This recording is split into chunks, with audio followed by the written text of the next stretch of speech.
하나님의 말씀 창세기 27장을 봅시다. 창세기 27장 30절부터 봅니다. 창세기 27장 30절부터 40절까지 보도록 합니다. 창세기 27장 30절부터 40절까지 우리 얼마 안 되니까 같이 보도록 합시다. 다 같이 30절입니다.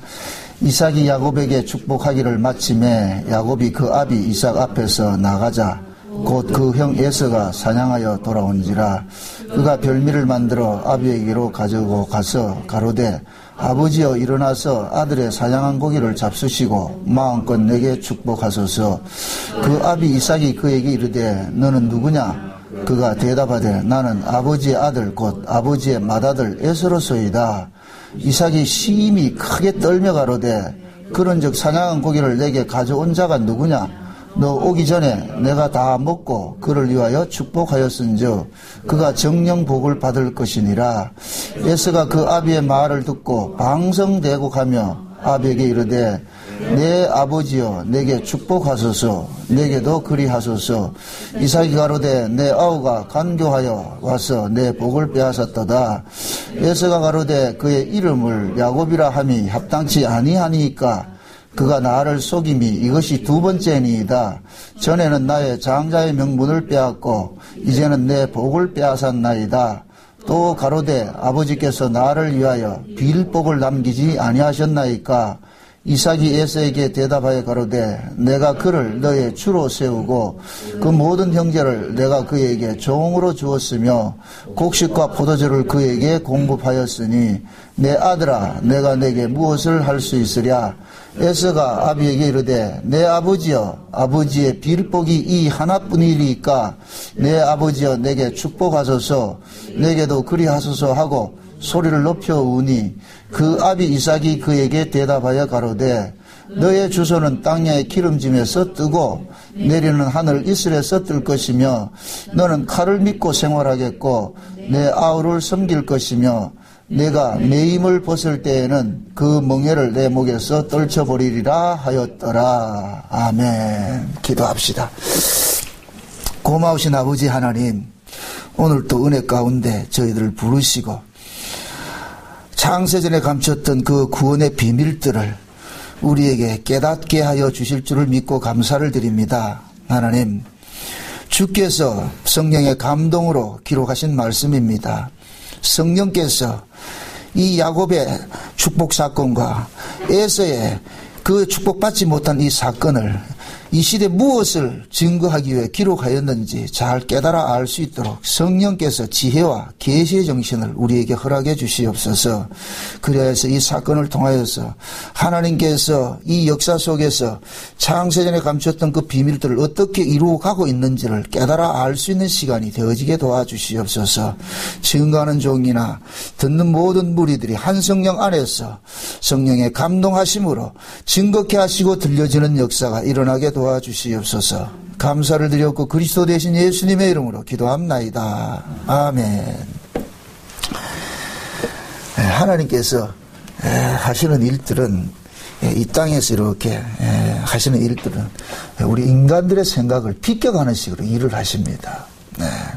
그렇게 하는 것은 결국 우리 인간들의 그 죄성들을 고발하기 위해서 그렇게 일을 하죠.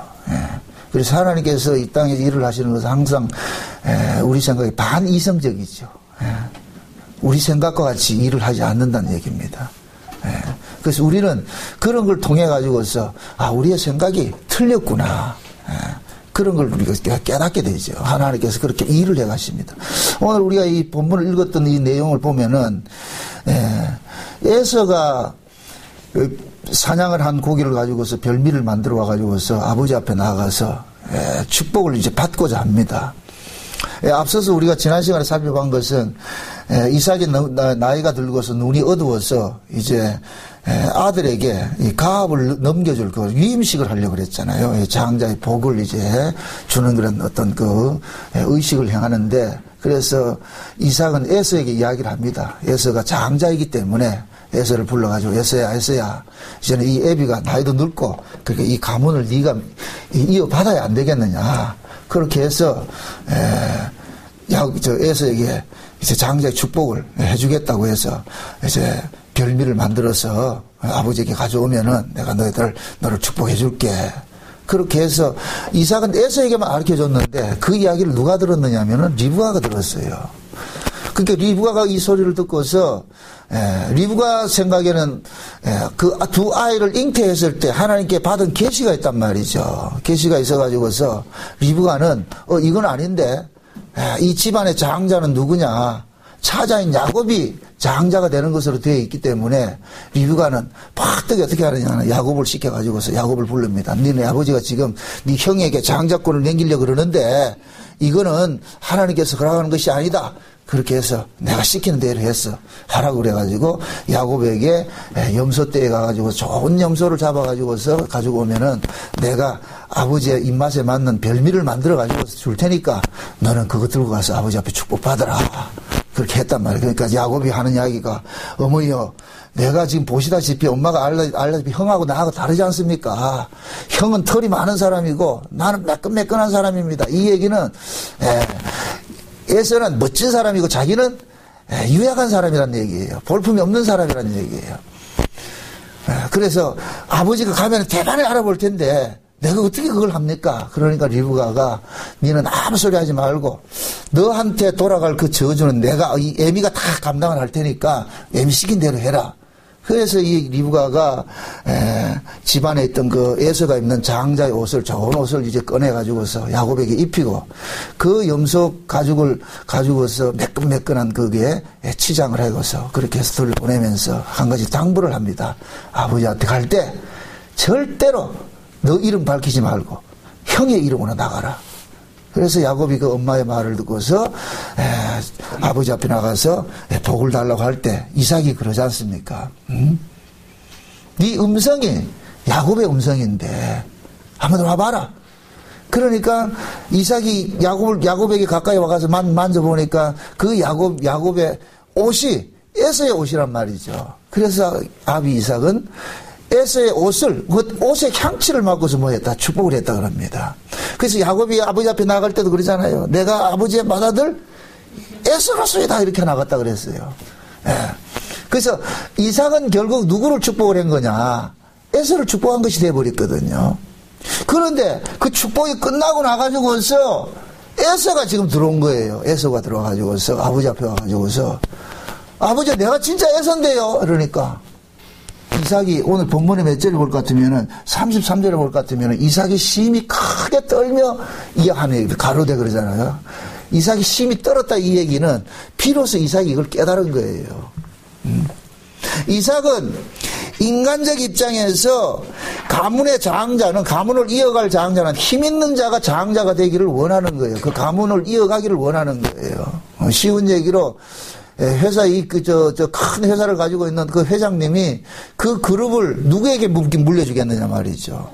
잘할 수 있는 놈한테 물려주지요. 그건 당연한 것이란 말이죠. 이삭도 그런 것이에요. 그런데 요 이삭의 이러한 모습이 이 성경에서 뭐냐면 이삭이 눈이 어두웠다 그렇게 얘기합니다. 눈이 어둡다 이 얘기는 이삭이 지금 하나님의 그 언약을 잊고 있다는 이야기예요. 하나님의 언약, 하나님의 계시를 잊고 있으니까 이삭은 세상 사람들이 추구하는 그 방식대로 자기 가문도 이어줄 것이라고 생각을 한 거예요. 그런데 리브가는 그렇게 생각하지 않은 거예요. 왜? 리브가는 이 이삭의 가문이 어떤 가문이냐? 하나님의 언약의 가문인데, 그러면은 이 가문은 하나님의 언약이 지켜나가는 것이지, 인간의 방식으로 이 가문을 지켜내는 것이 아니라는 걸 이 리브가는 알고 있는 거예요. 그래서 리브가가 자기가 그 두 아이를 가졌을 때 하나님으로부터 받은 그 계시를 생각을 하고서 바꿔치기 하는 일들을 한단 말이죠. 그래서 이삭이 에서가 들어오고 나가지고서 내가 장자를 했을 때 우리 이삭은 그러는 거예요. 비로소 깨닫는 거예요. 그래서 여기서 심히 떨었다 이 얘기는 뭔가 하나님의 거기에 압도당해가지고서 두려워하는 그러한 그 의미란 말이죠, 이게. 우리가 인간적으로 생각할 것 같으면은 만약에 이삭이 자기가 자기 마음대로 자식을 축복을 했을 것 같으면 얼마나 이거 번복할 수 있는 거예요. 야곱에게 축복을 한 것이 야곱이 속여가지고 했다 할 것 같으면은 얼마든지 바꿀 수가 있죠. 야, 그거 아니다. 그거 취소하고, 네가 진짜 내 아들이니까 할 수 있단 말이죠. 그런데 이걸 에서가 와가지고 이삭에게 이런 이야기를 함에도 이삭은 그것을 번복하지 않는 것은 비로소 뭐 하느냐. 아, 이 일이 누구로부터 난 것이다? 여호와께로 난 것이라는 걸 깨닫게 된 거예요. 그러니까 번복하지 않는 거예요.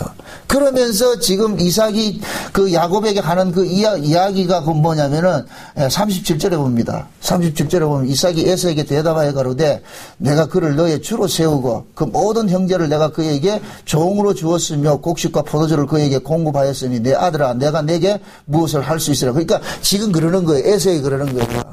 야, 에서야. 하나님께서 야곱을 너의 주로 세우셨다. 이거는 이 애비가 하는 것이 아니고 하나님께서 이렇게 결정한 것이다. 지금 그걸 알려주는 거예요. 그러니까 이삭이 지금 자기 자식을 이렇게 축복하는 것들은 이것은 뭡니까? 이삭이 자기가 주도적으로 일한 것이 아니라 하나님께서 주도적으로 일을 했다는 것을 보여주는 거예요. 보여주는 거. 하나님은 언약을 따라서 일을 하십니다. 언약을 따라서. 먼저 하나님께서 언약을 주세요. 언약을 주시고 그 언약이 그 사람을 이끌고 가게 돼 있죠. 이끌고 가게 돼 있단 말이죠. 그러니까 언약이 먼저이고 사건은 나중에 따라온단 말이죠. 그러니까 그 하나님께서 벌리는 이 역사 속에 벌리는 그 일들은 반드시 이렇게 일을 하고 있어요. 먼저 뭐 하냐? 약속을 주시는 거예요. 약속을. 그게 약속은 장래 일이란 말이지. 미래에 되어질 일이잖아요. 근데 그 미래에 되어질 일들을 하나님께서 미리 뭐 하느냐? 약속을 하시는 거예요. 주시는 거예요. 언약을 하신단 말이죠. 그러고 나가지고 뭐 하느냐? 그 약속을 성취해 가는 데 있어 가지고서 그 사람을 통해 가지고서 사용을 하는데 이 언약 약속이 성취가 될 때는 반드시 뭐가 드러나느냐면 인간의 죄가 고발당하고 그 죄가 고발당하는 그 자리에 하나님의 은혜가 계속해서 뭡니까? 덮쳐오는 식으로 일을 한단 말이죠. 그러니까 야곱은 복을 받고 에서가 복을 받지 못한 이러한 일들은 이 야곱과 에서의 선에서 결정되는 문제가 아니거든요.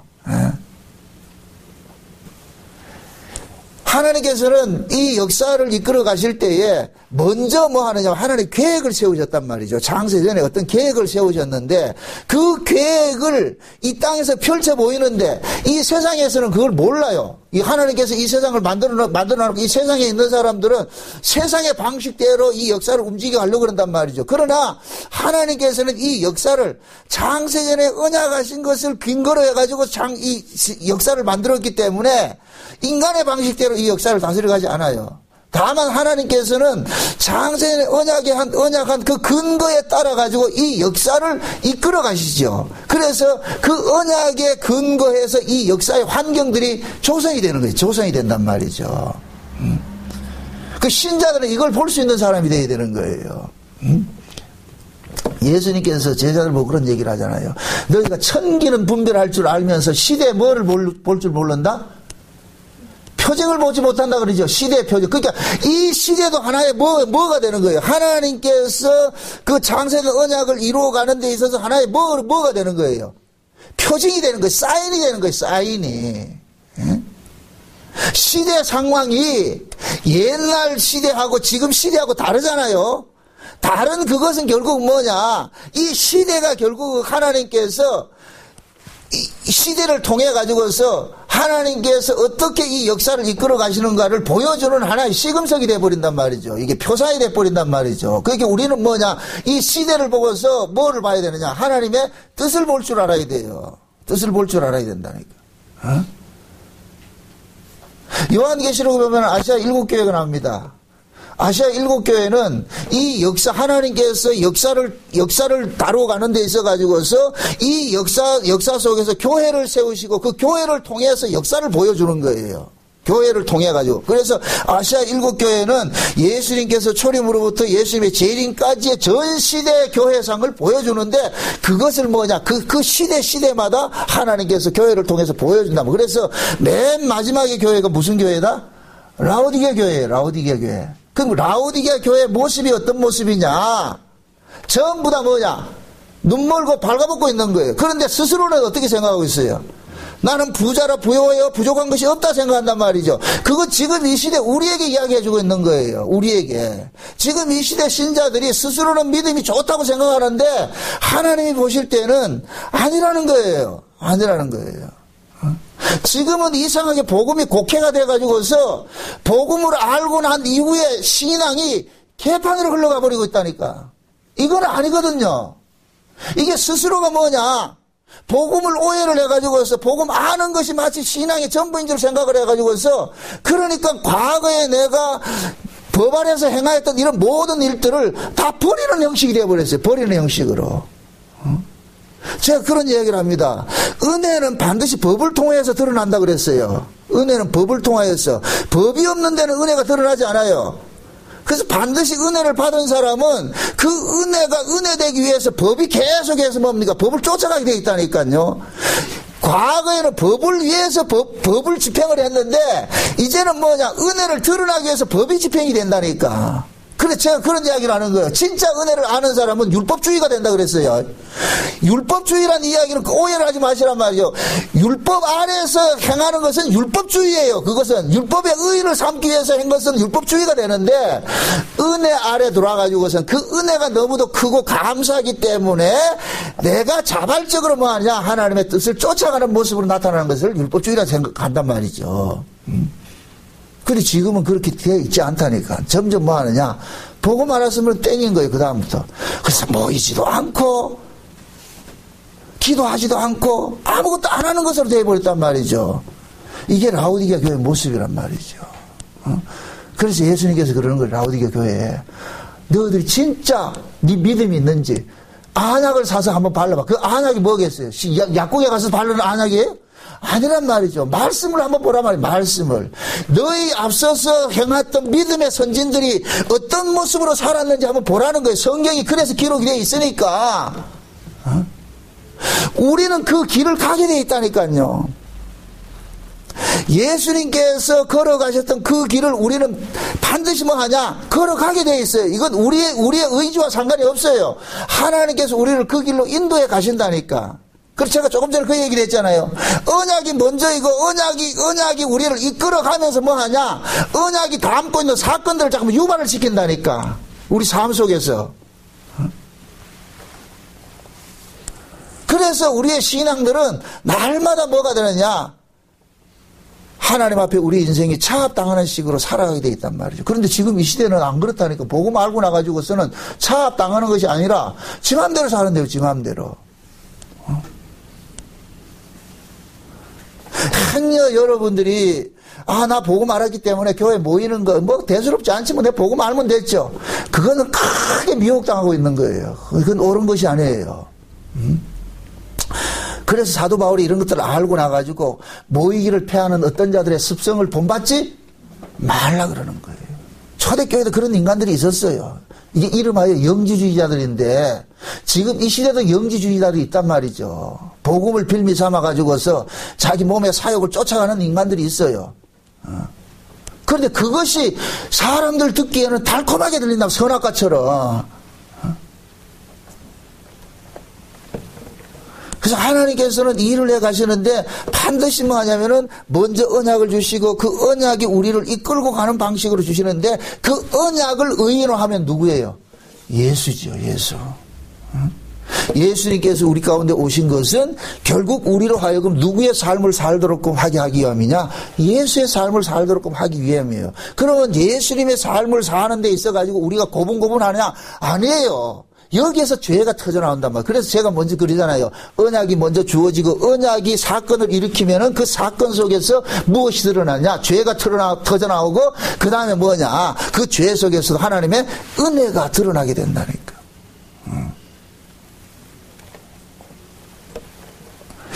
에서는 지금 여기 본문 속에서 에서는 스스로 생각하기를 자기가 복을 빼앗겼다고 생각을 하고 있거든요. 아니에요. 에서가 복을 빼앗긴 것이 아니고 원래 에서는 복을 안 받게 돼 있다니까.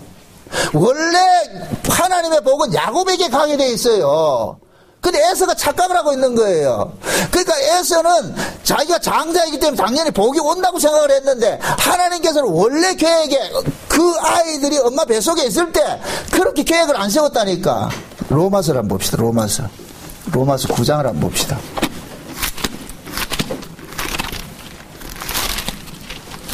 로마서 9장을 한번 봅니다. 10절에서 한번 봅시다. 로마서 9장.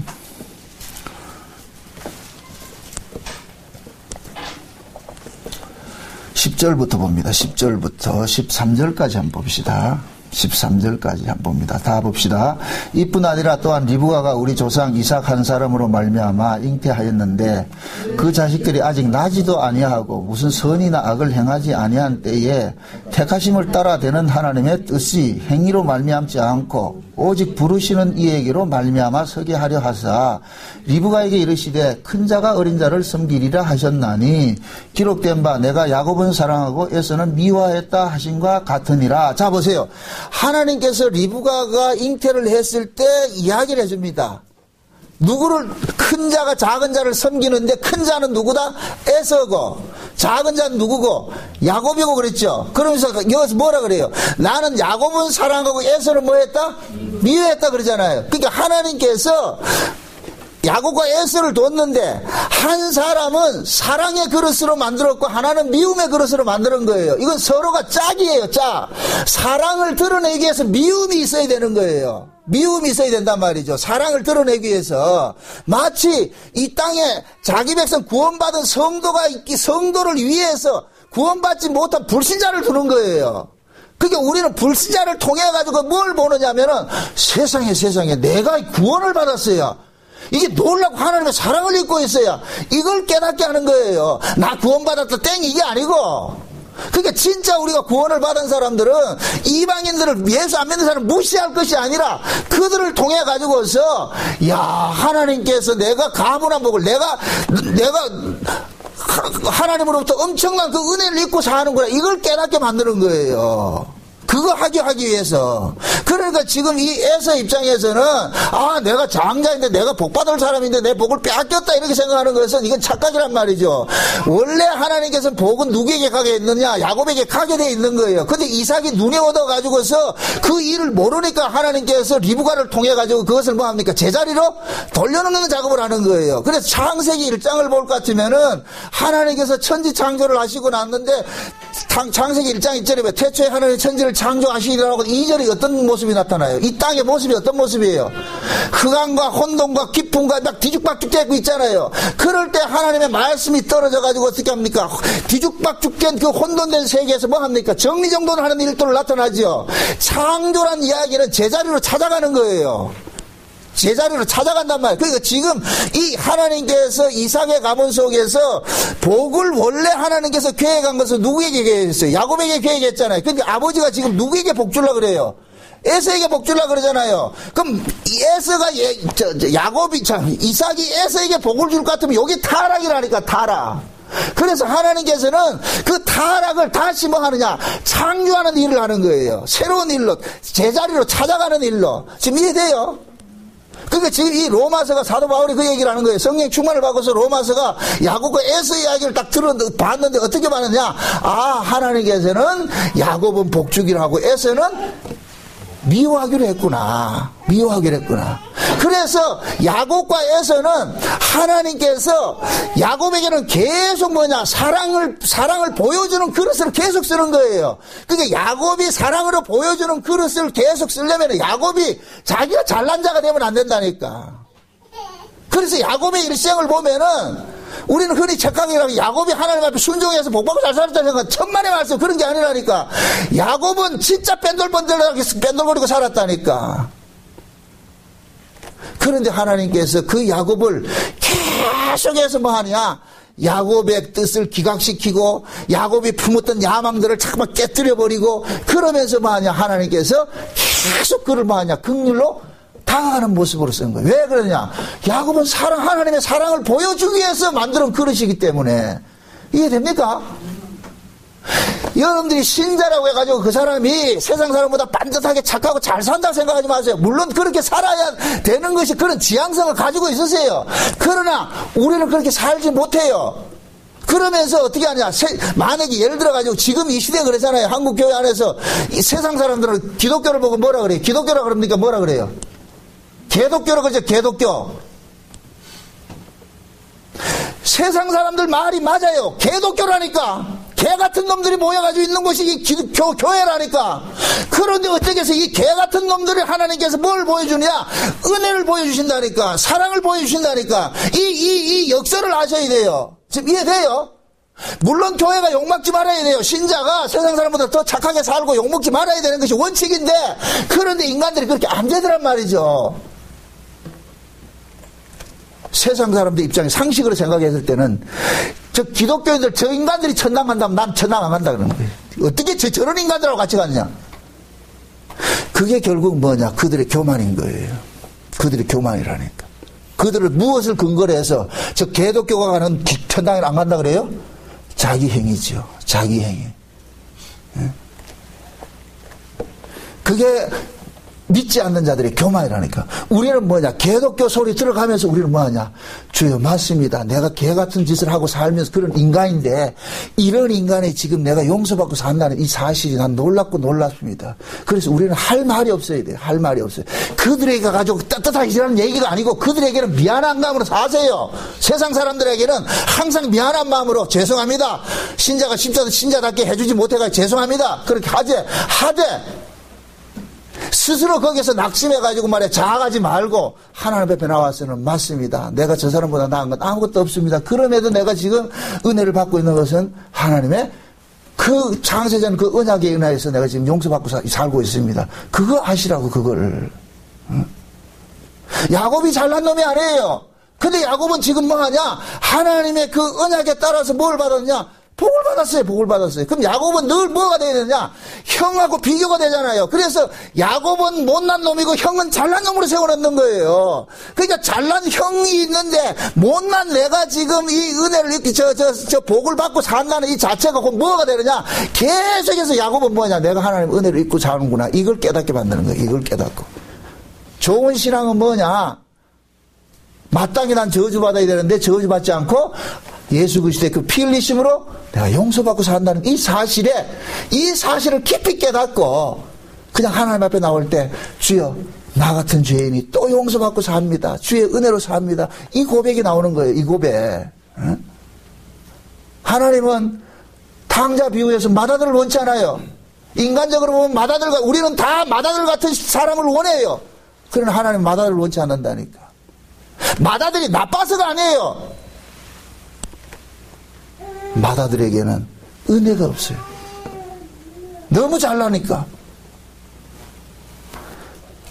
그렇게 기독교 신앙의 역사를 쫙 볼 것 같으면 잘난 놈을 가지고 하나님께서 역사를 이끌어 오지 않았다니까. 항상 못난 사람들, 부족하고 못난 사람들. 과거에 제가 과거에 그 섬기던 그 목사님 한 분은 그 과거에 신사참배 안 하신 그런 목사님 계셨어요. 그분 이야기를 간접으로 들어보면 그런 얘기를 해요. 신사참배 하라고 그렇게 할 때에 자기들은 이걸 감당하지 못해가지고 하나님 앞에 울었다는 거예요. 하나님, 이거 우리가 감당하지 못합니다. 하나님. 그런데 어떤 목사님들은 그까지 오면 믿음으로 이겨내지 뭐. 그 전에 빵빵 쳐던 사람이 있었어. 막상 일본 순사가 칼 딱 갖다 대니까 그 사람들이 제일 먼저 신사참배 하더라고요. 그래서 그 당시 한국교회 분위기는 전부 신사참배는 그냥 하나의 문화행사다. 그건 종교적인 의식이 아니다. 그래서 총회고 노회고 모든 교회가 그렇게 갔다니까. 그런데 진짜 자기가 이 일을 못 이기겠다 하는 사람들, 이 사람들 끝까지 지켜냈다니까. 기도하면서. 응? 신앙이라는 것은 우리가 장담으로 되어지는 것이 아니라니까. 응? 하나님께서 왜 그런 식으로 일을 해 가시느냐 하면은 역사 속에 하나님의 뭐를 남기고 싶으냐면 은혜를 남기고 싶은 거예요.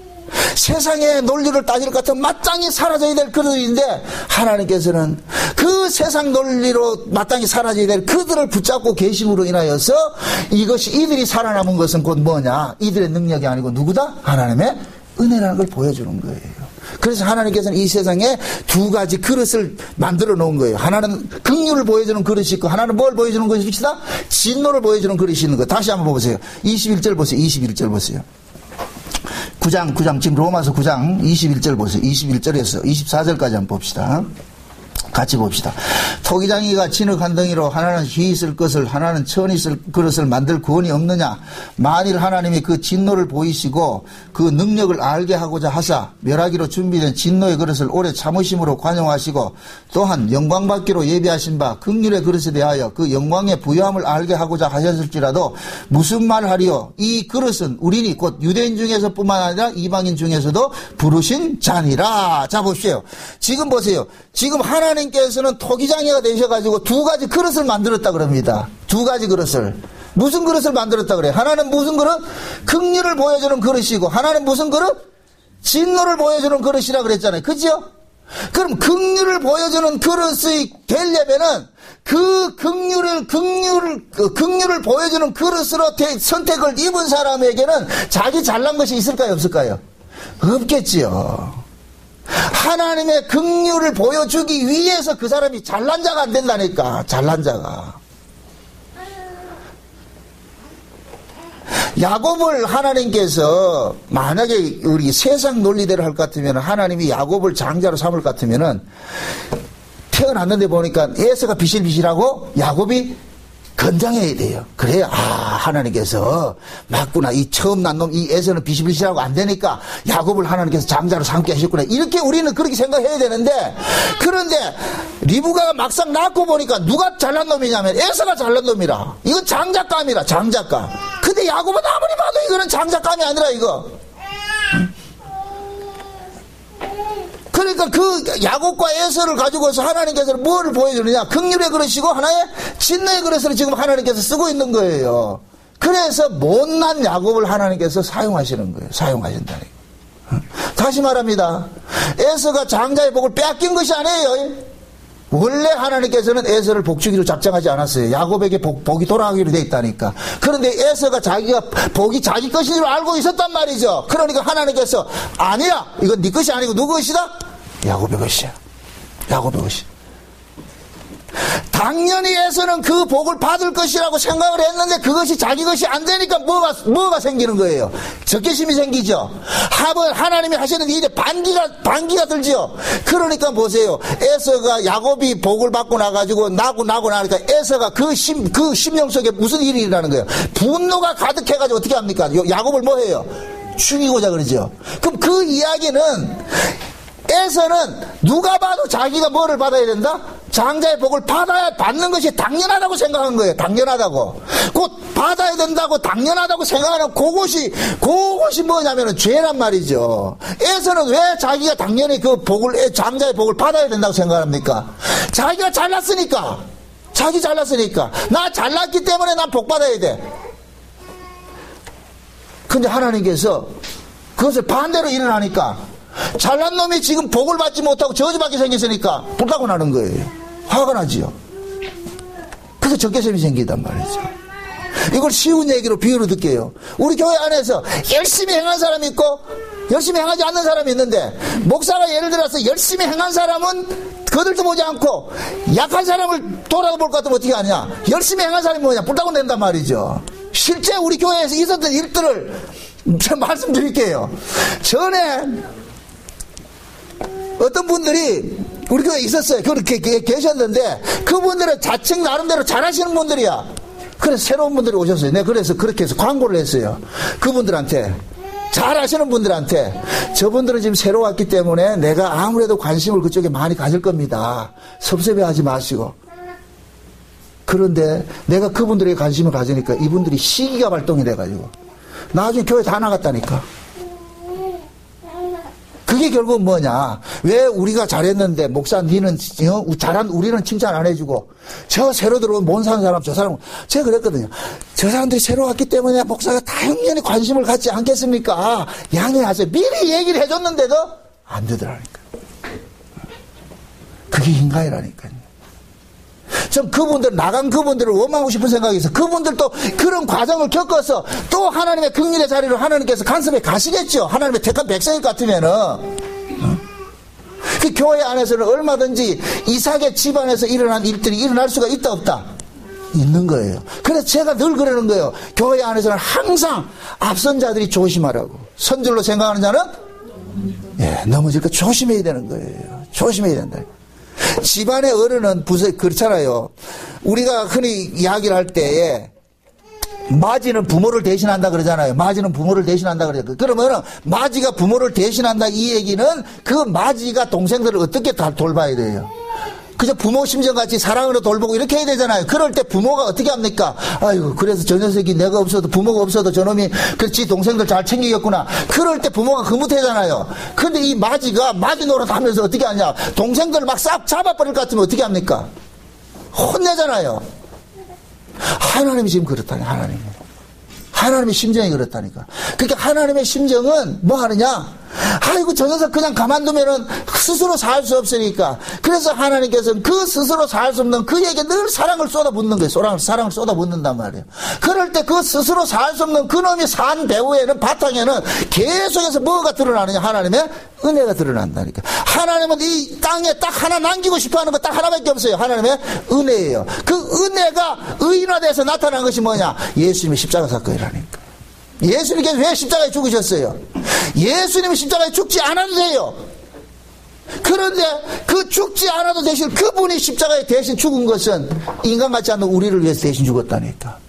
그래서 하나님께서는 예수님의 그 죽음 자체는 곧 뭐냐? 죄인 중에 괴수인 우리를 위해서 대신 죽어 주셨기 때문에 그래서 하나님은 그 예수님의 죽으심을 이 땅에 뭐냐? 남기고 싶어 하는 거예요. 그 아들의 죽음을 훼손시킬 때 하나님은 화를 내는 거예요.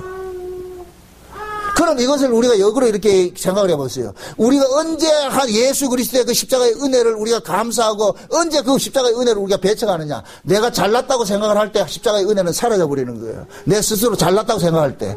내가 못났다고 생각했을 때는 그 십자가의 은혜가 뭐가 되느냐. 계속해서 나로 하여금 뭐로 오게 하느냐. 하나님의 긍휼의 자리로 나를 끌고 간단 말이죠. 그러나 내가 잘났다고 생각하면은 나 날아가는 거예요. 그걸 지금 이 시대 버전으로 이야기를 합니다. 스스로 복음 깨달았다고 하는 사람들은 하나님의 은혜에서 다 날아가 버리는 거예요. 나 스스로 복음 안다고 생각하는 사람. 그러나 진짜 하나님의 은혜로 복음을 아는 사람들은 뭐하냐? 더 하나님의 은혜의 자리로 나아간다니까. 그 차이. 그래서 똑같이 복음을 깨닫게 해도 한 사람은 복음을 가지고서 기고만장하는 사람이 있고 한 사람은 복음으로 인하여서 긍휼의 자리로 나아가는 사람이 있다니까. 그래서 하나님은 이 땅에 이 두 토기장이가 되셔가지고 두 그릇을 만들어가지고서 하나는 긍휼을 보여주는 그릇이고 하나는 진노를 보여주는 그 그릇으로 만들었어요. 그래서 계속해서 긍휼을 보여주는 이 그릇은 스스로가 잘난 자로 살지 않게 된다니까. 그래서 야곱의 일생은 험악한 삶을 살게 되는 거예요. 진짜 인간적으로 봤을 때는 에서의 일생이 우리가 바라는 일생을 살았다니까. 인간들이 바라는 일생을 살았다니까. 에서는 진짜 잘난 놈으로 살았어요. 그러나 야곱은 늘 뭡니까? 위태위태한 그 삶을 살았다니까. 그래서 하나님께서는 그 야곱을 통해 가지고 뭐를 보여주느냐? 하나님께서 간섭해 줬다는 그 증거를 드러내고 싶은 거예요. 그래서 야곱이 맨 마지막에 자기가 죽기 전에 요셉의 두 아들을 가지고서 자기 아들 삼으면서 축복을 할 때 그러잖아요. 자기가 경험했던 그것을 그대로 지금 그 손자들에게 뭐합니까? 손자지만은 요셉의 아들이지만 실제 그 요셉의 아들을 누구 아들로 삼아요? 자기 아들로 삼죠. 이것도 비밀인데. 자, 짚고 넘어갑시다. 야곱이 하나님의 장자를 받고 나서 집에서 쫓겨났어요. 쫓겨났다가 나중에 야복강에서 어떻게 됩니까? 하나님과 독대해가지고 하나님 앞에 한도뼈 부러지고 나가지고 거기서 새 이름을 받죠. 무슨 이름을 받아요? 이스라엘의 이름을 받았잖아요. 그럼 그 이스라엘의 이름을 받고 난 후에 야곱의 일생을 누가 대신 사느냐면 요셉이 살았단 말이에요. 그래서 창세기 37장에 야곱의 약전은 이러하니라 하면서 누구를 끼워 넣느냐면 요셉의 일생을 끼워 넣는 거예요. 그러니까 요셉은 요셉의 일생이 없어요. 누구 인생을 사느냐? 야곱의 인생을 사는 거예요. 그러니까 그 야곱이 복을 받은 게 장자의 축복을 받을 때 받은 복이 뭐예요? 형제들의 주가 되는 복이에요. 주가 되는 복. 형제들의 주가 되는 이 복을 받았는데 형제들의 주는 어떤 식으로 되느냐? 형제를 섬기는 자로서 나타나는 것이 주의 모습이란 말이죠. 그래서 하나님께서는 요셉을 뭐 하느냐? 집에서 쫓김당하는 모습으로 버려짐을 당하는 모습으로 해서 그런데 그 요셉이 나중에 기근해서 자기 형제들을 어떻게 합니까? 다 살려내는 일들을 하잖아요. 그러니까 그 야곱의 일생을 요셉이 대신 살았는데 그 요셉은 출생부터가 다르다니까. 요셉은 출생부터가. 요셉은 원래 낳지 않아야 될 자인데 낳았어요. 어떻게 낳았느냐? 합 한 채를 먹고 낳았다니까. 합 한 채를 먹고. 그 합 한 채를 먹고 낳은 자식이기 때문에 요셉은 뭐냐? 자기 힘으로 낳은 자가 아니에요. 하나님의 은혜로 낳았다. 그래서 하나님께서는 계속해서 그 요셉에게 하나님의 은혜를 보여주는 그릇으로 쓰고 있는 거예요. 그릇으로. 그래서 요셉은 나중에 어떻게 하느냐? 형제들을 미워하는 것이 아니라 어떻게 하느냐? 자기를 죽인 그 형제들을 뭐예요? 살려주는 일을 하죠. 요게 주의 모습이라니까. 요 주의 모습이 신약에서는 예수님의 십자가로 딱 나타나는 거예요.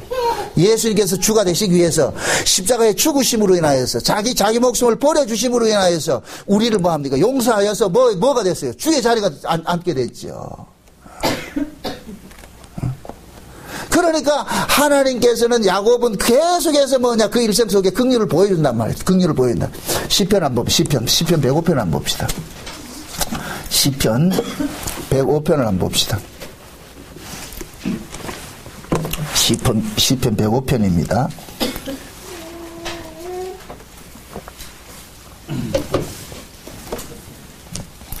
(105편) 16절입니다. 16절에서 19절까지 봅시다. 16절에서 19절까지 같이 한번 봅니다. 다 같이 봅니다. 그가 또 기근을 불러 그 땅에 임하게 하여 그 의뢰하는 양식을 다 끊으셨도다. 한 사람을 앞서 보내셨으며 요셉이 종으로 팔렸도다. 그 발이 착고에 상하며 그 몸이 쇠사슬에 매었으니 곧 여호와의 말씀이 응할 때까지라 그 말씀이 저를 단련하였도다. 자 보세요. 지금 하나님께서 요셉을 옥에 가두고 말이죠. 그 옥에 가둬가지고 옥에서 꿈을 해석을 하고 이렇게 해서 총리의 자리를 앉잖아요. 그런데 그런 모든 일련의 이 과정을 지금 뭐로 한마디로만 이야기했는데 19절에 그 얘기를 하는 거예요. 하나님의 말씀이 여호와의 말씀이 응할 때까지라 그 말씀이 저를 뭐 했다? 단련했다 그러죠. 그러니까 하나님께서는 요셉을 뭐 합니까? 요셉에게 꿈을 주잖아요. 꿈을 준단 말이죠.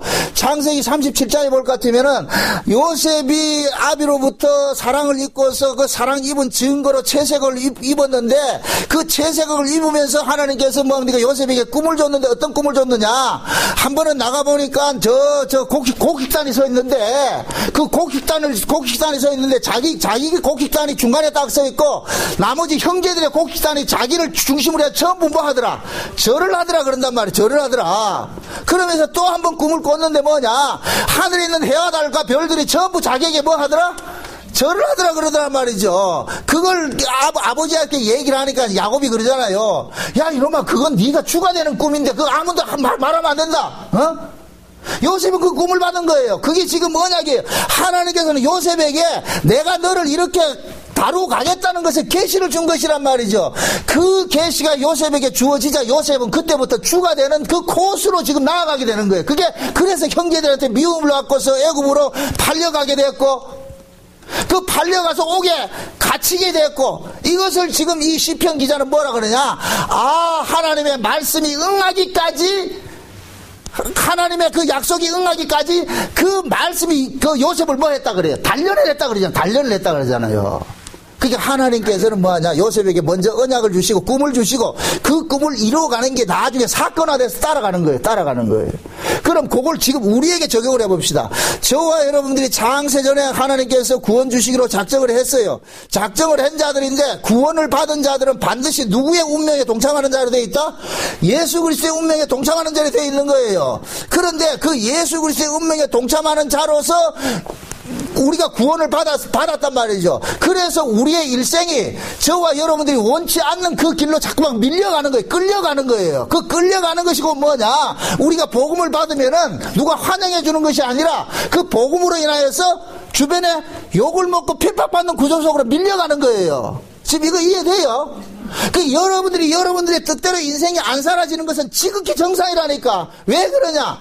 여러분을 끌고 가는 것이 있기 때문에. 그 여러분을 끌고 가는 것이 뭐예요? 주의 언약이라니까. 하나님의 언약이 여러분들 속에 심겨져 있기 때문에 그 언약이 여러분들의 뜻대로 살아가지 않도록 끌고 가는 거예요. 그래서 신자들은 자기가 원치 않는 사건과 사건 속으로 자꾸만 말려들게 돼 있다니까. 그런 사건과 사고에 말려들 때 우리는 본능적으로 뭐가 터져 나오느냐? 하나님 와 이러십니까? 우리 죄거든요. 우리는 뭐냐? 하나님을 이용해서라도 우리는 이 땅에서 뭐하고 살고 싶다? 잘 먹고 잘 살고 싶어 하잖아요. 영웅호골되고 싶어 하잖아요. 그건 인간이 육신을 가지고 있는 인간들에게는 모든 것이 본능적으로 자리 잡고 있다니까.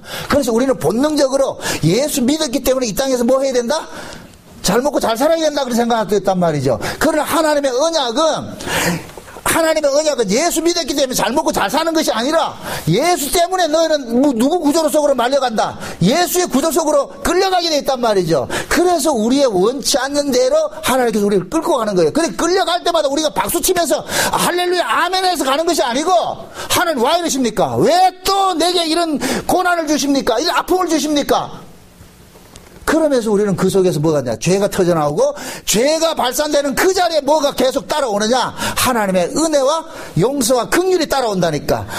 법대로 할 것 같으면 마땅히 너 곧다고 생각하면은 하나님께서 쳐내야 되는데 쳐내지 아니하시고 끝까지 우리는 뭐 하냐? 보듬고 가는 거예요. 그게 은혜라니까, 은혜. 그래서 야곱과 에서를 여러분들이 존재론적으로 접근하지 마세요. 언약적인 관점에서 접근해야 된다. 야곱과 에서가 이렇게 했으니까 하나님께서 복을 받았다 이게 아니고 하나님의 언약이 그들을 뭐 하느냐? 복받을 자는 복받는 자리로 끌고 갈 것이고 저주받을 자는 저주받는 자로 끌고 갈 것이고 그런데 복과 저주가 이 땅에서는 어떻게 나타나더라? 역설적으로 나타나더라고요. 역설적으로. 그러니까 보세요. 하나님께서 야곱과 에서를 원래 야곱은 복죽이라고 에서는 미워하기로 이렇게 작정을 해서 이 땅에 보냈기 때문에 그러면은 야곱에게는 계속해서 하나님의 그 은혜와 긍휼이 투입되는 식으로 야곱이 다스려지겠죠. 그래서 야곱의 인생의 이 이력서는 뭐냐면은 어떤 식으로 이력서가 써지느냐면은 이 땅에서 잘 되는 것으로 이력서가 써지는 것이 아니에요. 이 땅에서 자꾸 안 되는 것으로 이력서가 써진다니까. 그러면 야곱 입장에서는 계속해서 뭐가 생겨나느냐면은 하나님에 대한 원망들이 털어나오겠죠. 여러분들 야곱이 맨 마지막에 저 바로에게 가가지고 축복을 할 때 어떻게 합니까? 내 살아온 삶이 뭐라 그래요? 험악하다 그러죠. 그 험악하다는 얘기는 내가 그 얘기가 좋은 고백의 이야기가 아니고 언약 때문에 죽사게 고생하고 살았습니다. 그 얘기 쉬운 얘기로. 내가 하나님 손에 붙잡혀 가지고서 진짜 개고생하면서 여기까지 살아왔습니다. 그 고백이라니까요. 그렇게 보세요. 하나님께서는 야곱과 에서를 언약한 대로 이제 다뤄가는데 그 언약적인 관점에서 출발하라 그랬어요. 존재론적에서 출발하지 말고 존재론적으로 출발할 것 같으면 에서가 당연히 뭐가 돼야 되고 장자가 돼야 되고 그런데 언약적으로 출발할 때는 에서는 차자가 돼야 되고 차자인 야곱이 장자가 되는 것이 되어 있어요. 그래서 하나님께서는 에서를 언약적으로 간섭을 하니까 에서는 뭐 하냐? 비록 장자로 태어났지만은 장자권은 경홀히 여기고 뭐를 쫓아가더라? 떡을 쫓아가는 걸로 나타나는 거예요. 이해됩니까? 에서가 떡을 쫓아가고 장자권을 경홀히 여긴 것은 에서의 마음속에 장자권을 등한시했다는 거예요. 이거 별 볼 일 없는 것은 장자권보다 뭐가 더 중요하다? 떡이 더 중요하다고 생각한 거예요. 그러나 야곱은 어떻습니까? 야곱 속에 하나님의 언약이 심겨지니까 그 언약이 언약이 주체가 되어서 야곱을 끌고 가다 보니까 그 야곱의 마음속에는 뭐냐? 떡보다는 무엇을 추구하게 되더라? 장자권을 추구하게 되는 거예요. 그래서 야곱은 떡을 버리고 장자권을 택했고 에서는 뭐예요? 장자권을 버리고 뭐를 택했어요? 떡을 택한 거예요. 이걸 가지고서 또 인과론적으로 접근하지 마시고 바라 에서가 떡을 택했고 장자권을 경홀히 여겼기 때문에 저주받았고 야곱은 떡을 버리고 장자권을 택했기 때문에 축복을 받았다 이럴 것 같으면 또 이것을 성도 교인들에게 이걸 그런 식으로 가르칠 것 같으면 또 I can do it 해버린다니까. 그건 그 얘기가 아니고 하나님께서 애초에 야곱은 복주기로 하고 에서는 저주하기로 했는데 태어난 것이 어떻게 됐느냐? 세상의 원리대로 야곱은 저주받는 모습이고 에서가 복받는 그 구조로 태어났더란 말이죠. 그래서 하나님께서는 그 구조를 언약 관점에서 바꿔치기 하는 일들을 하는 거예요. 바꿔치기 하는 일들로. 그러니까 하나님께서 언약이 개입이 딱 되니까 그 다음에 에서는 어떤 식으로 나타나느냐? 비록 장자이지만 장자를 버리는 것으로 나타나고 떡을 취하는 것으로 나타났고, 야곱은 비록 차자였지만 떡보다는 뭐를 추구하더라? 장자권을 추구하는 모습으로 나타나는 거예요. 그러니까 하나님께서 야곱은 떡보다는 장자권이 우선이라는 것을 그렇게 간섭했고, 에서에게는 어떻게 했느냐? 미움받을 짓을 간섭을 한 거예요. 지금 이해돼요? 그것을 우리식으로 해가지고 자꾸 인간론적으로 접근하지 마세요. 복받을 짓을 했으니까 복받았다. 아니에요. 세상 사람들은 그러잖아요. 복받을 짓을 하라 그러잖아요. 여러분들, 복이라는 것은 복받을 짓을 해서 복받는 게 아니에요. 그건 복이 아니라니까. 복받을 짓을 하지 않았는데도 복이 와야 그게 진짜 복이라니까. 그 야곱이 그렇다는, 야곱이. 그래서 하나님께서는 각자가 받은 그 분복대로 뭐 하느냐? 간섭해 가신다. 저와 여러분들이 우리가 예수를 믿고 구원을 받는 것은 우리의 원함으로 주어진 것이 아니에요. 하나님께서 창세전에 내가 너를 지명하여 부르고 내가 너를 구원하기로 작정을 했어. 야곱처럼 그렇게 했기 때문에 때가 돼서 복음이 들려지게 되고, 때가 돼서 예수가 믿어지게 되고, 때가 돼서 하나님께서 그 예수의 운명 속으로 우리를 뭐 하느냐? 끌고 가는 형식으로 나타나는 거예요. 삶이 그렇게 전개되는 것 뿐이에요. 그 사도행전에 13장에 볼 것 같으면 그러잖아요. 영생 주시기로 작정된 자는 다 뭐 하더라? 믿더라 그러잖아요. 사도행전 13장 한번 찾아봅시다. 사도행전 13장.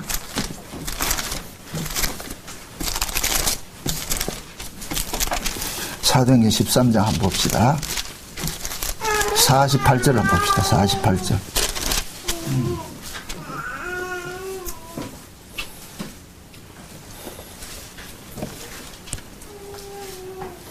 48절 다 같이 봅시다. 다 같이 시작. 이방인들이 듣고 기뻐하여 하나님의 말씀을 찬송하며 영생을 주시기로 작정된 자는 다 믿더라. 자 보세요. 여기에서 중요한 것이 이방인들이 나와요. 원래 작정대로 할 것 같으면 이방인들이 구원을 받아야 됩니까? 안 받아야 됩니까? 안 받아야 되죠. 구약식으로 할 것 같으면 이방인들은 저주받은 민족이란 말이죠. 그 이방인은 누구와 같으냐? 야곱과 같은 자예요. 야곱과 같은 자. 그런데 하나님께서 이 야곱과 같은 그 이방인들에게 복음이 들려지게 했다니까. 왜 그러냐? 이미 뭐 했어요? 영생 주시기로 뭐 했다? 작정이 됐기 때문에. 영생 주시기로 작정이 됐기 때문에. 그래서 하나님께서 이 땅에서 일을 하시는 것은 하나님이 창세전에 작정된 그대로 일을 하는 거예요. 작정된 그대로. 그럼 하나님께서 작정된 그대로로 일을 하기 위해서는 이 땅의 모습은 어떤 모습이 되어 있겠어요? 하나님의 작정에 반하는 모습으로 지금 세워져 가야 되겠죠. 그러니까 하나님께서는 하나님의 작정과 반하는 모습으로 이 역사가 다스려 가는 그 속에서 하나님은 뭐냐? 역사의 순리대로 끌고 가는 것이 아니라 영리현상으로 해서 계속해서 뭡니까? 자기 백성들을 끌고 가는 거예요. 끌고 가는 거예요. 그럴 때 뭐가 드러나냐? 아, 이 일은 내게서 발생된 것이 아니라 주께서 이 일을 발생시켰다는 것을 본인은 깨닫는 거예요. 그 신자는 안다니까 그것을. 하나님의 은혜를 받은 사람은 내가 지금 이게 복음이 들려지고 깨달아지고 하는 이런 것들을 알아요. 이건 내 실력이 아니라는 것을. 제 주보에 그 이야기를 써서 여기다가, 우리가 예수를 믿어서 구원받는 게 아니에요. 하나님이 예수를 믿어지게 해줘서 우리가 구원을 받는 것이지, 내가 예수 믿었다 이렇게 하면 안 된다니까. 우리는 예수를 본질적으로 믿을 수 없는 사람이에요. 원래 예수는 이방인들에게는 분깃이 없어요. 그런데 하나님께서 그 예수를 이방인들이 믿어지게 만들어줬단 말이죠. 그러니까 이방인들이 구원을 얻었다는 이 자체는 곧 뭐냐? 그 속에 뭐가 깔려있느냐? 하나님의 뭐가 깔려있다? 은혜가 깔려있는 것이죠. 왜 이방인들이 구원을 얻어요? 영생 주시기로 작정을 했기 때문에. 언제? 창세전에. 저와 여러분들이 이렇게 복음을 들려지고 예수가 믿어진다는 이 사실은 엄청난 사건이에요. 그런데 우리가 이걸 그렇게 못 느끼고 있단 말이죠. 많은 사람들이 이것을 듣고자 해도 못 듣고, 예수를 믿고자 해도 못 믿어요. 예수는 내가 믿고 싶다고 해서 믿어지는 것이 아니라니까. 하나님께서 마음을 열어가지고 믿어지게 해줘야 되는 거예요. 복음도 마찬가지예요. 하나님께서 길을 열어가지고 들려지게 해줘야 된다니까. 그래서 요한계시록의 아시아 7교회는 성령이 교회들에게 하시는 말씀을 귀 있는 자는 들으라고 이야기하는 거예요. 그 이야기는 뭐냐? 우리가 귀를 쫑긋 세워서 들으라는 이야기가 아니고 하나님께서 성령께서 하시는 말씀을 들을 수 있는 그 귀를 가진 자들이 있다는 거예요. 그들이 누구냐? 교회라니까. 교회. 이해됩니까? 그래서 하나님은 계속해서 교회에다 이야기를 하면은 그 교회는 하나님의 음성을 들을 수 있는 귀를 가진 자들이 모였기 때문에 그 하나님의 뜻을 깨닫는 거예요. 깨닫는다니까.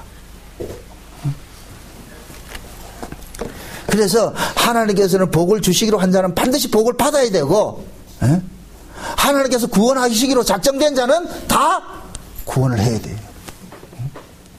그러니까 저와 여러분들이 우리가 구원을 위해 가지고서 이것을 우리가 신경 쓰고 우리가 염려할 문제는 아니란 말이죠. 우리는 뭐냐? 구원받은 자로서 야, 내가 지금 예수가 믿어지고 내가 복음이 들려지고 내가 구원을 받았다는 것은 이것은 내 실력이 아니고 하나님의 은혜라는 것이 깨달아지는 거예요. 아, 하나님의 은혜였구나. 그 은혜에 감사해야 되는 거예요. 응? 그래서 제가 그러는 거예요. 복음 안다고 해서 잘난 척 하는 사람들 자꾸만 그 사람들을 좀, 나무래는 이유가 그거예요. 복음 아는 것은 이건 잘난 것을 자랑하는 것이 아니라니까. 감사해야죠. 감사해야죠. 누구 차별할 것도 아니에요. 나 복음 아는데 너 왜 몰라? 이것은 지금 복음을 주신 그 의미를 모르고 있는 거예요.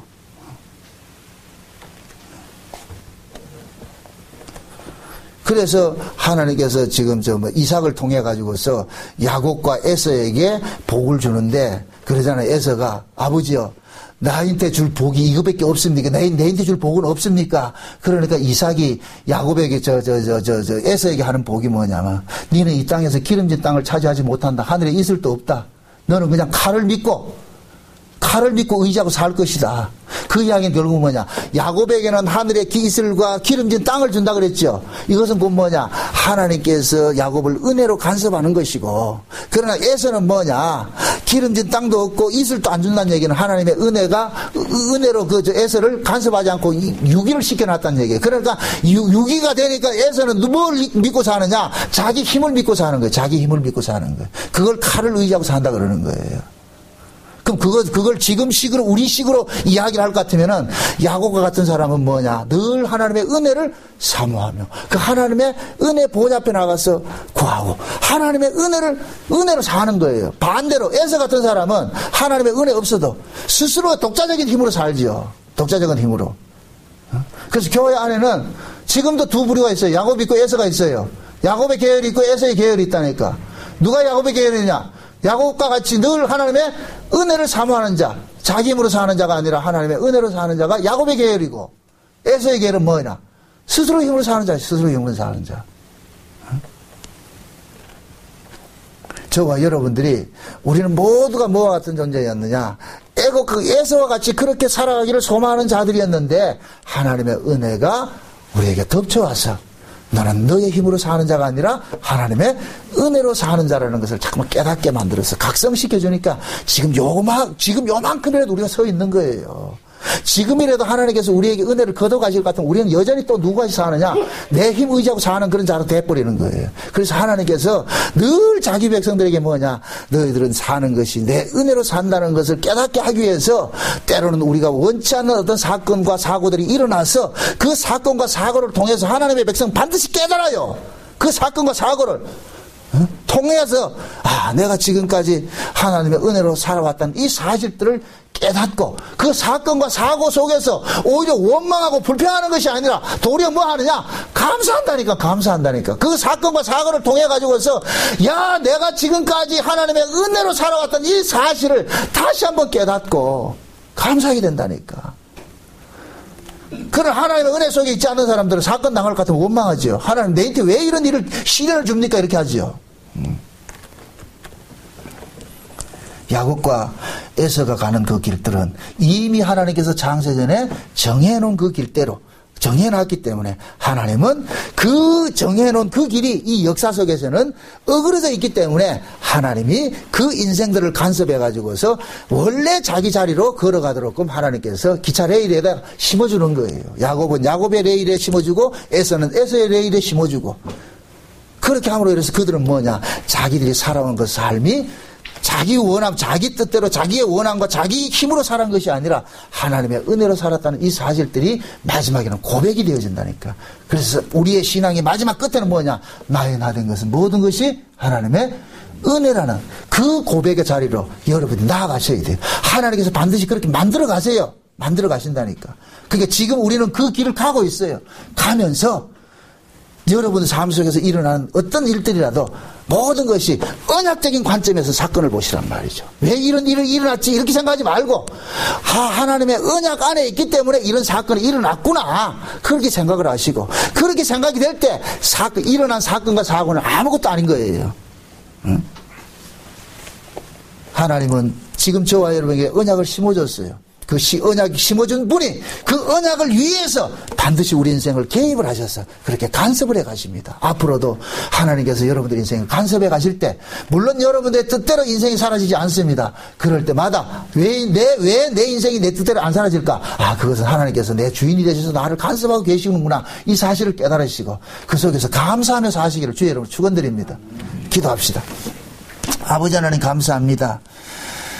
우리는 원래 에서와 같은 자였는데 하나님께서 우리에게 언약을 주셔서 그 언약이 우리로 이끌어와서 야곱의 자리로 우리를 끌고 가고 있음을 이 시간 우리가 알았습니다. 하나님, 비록 우리 인생이 이 땅에서 참 험악한 세월을 사는 그런 인생으로 나타난다 할지라도 그것이 모두가 내 인생의 주관자 되신 예수님께서 나를 끌고 가고 있다는 이 사실이 깨달아져서 그 속에서 감사하며 살 수 있도록 도와주시옵소서.